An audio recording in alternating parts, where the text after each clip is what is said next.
ajo që më bëri përshtypje sot, deklarata e Zotit Berisha kur tha nuk ka pas serba kryeministri, tha, ndoshta ka pas gardë. Po ju tha këtyre hajde merrini më. U ka thënë prokurorëve ju tani që serverat ka qenë kamerë. Edhe kamerat e gjitha. Serverat kemi parasysh se atëherë 2011 se sot shkenca ka ecur mbajnë më shumë. Por aty ka qenë kamera mu sipër të grupit zjarrit, po të kesh parasysh ka qenë sept ajo.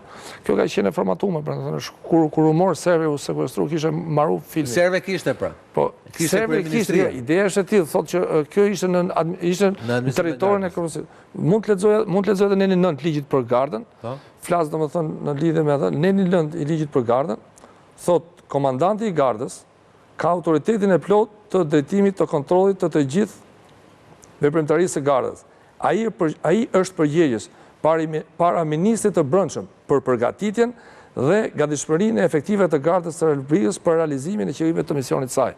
Pra ky nen është formal kuptimin e saj, pra ka i farë lidhje. Pra i farë lidhje në dhënien e komandës. Nëse ke qenë në vëngjarje, tash duhet të tregosh se ke ushtruar këtë kompetencë, sepse është kompetencë formale ta tregon ligji.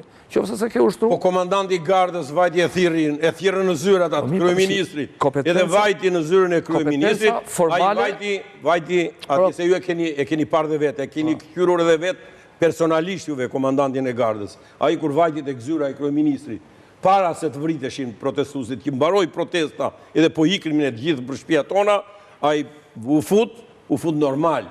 Shiko si doli ai që andeja. Me pistoletin që kishte jamuarën, pistoletin e çarmatosën dhe ja dhan goditjen mu këtu, e bën ple. Edhe pastaj vajti ai edhe bëri atë ata që bëri aty e mori urdhrin ai në zyrën e kryeministrit. Kush e bëri kështu atë? Kështu u fut ai në zyrën e kryeministrit merr shiko, jo të lutem se di. Po shoh po di se kompaktin e ekspertimit e di. Po jo vërtet. Kush e bëri kështu?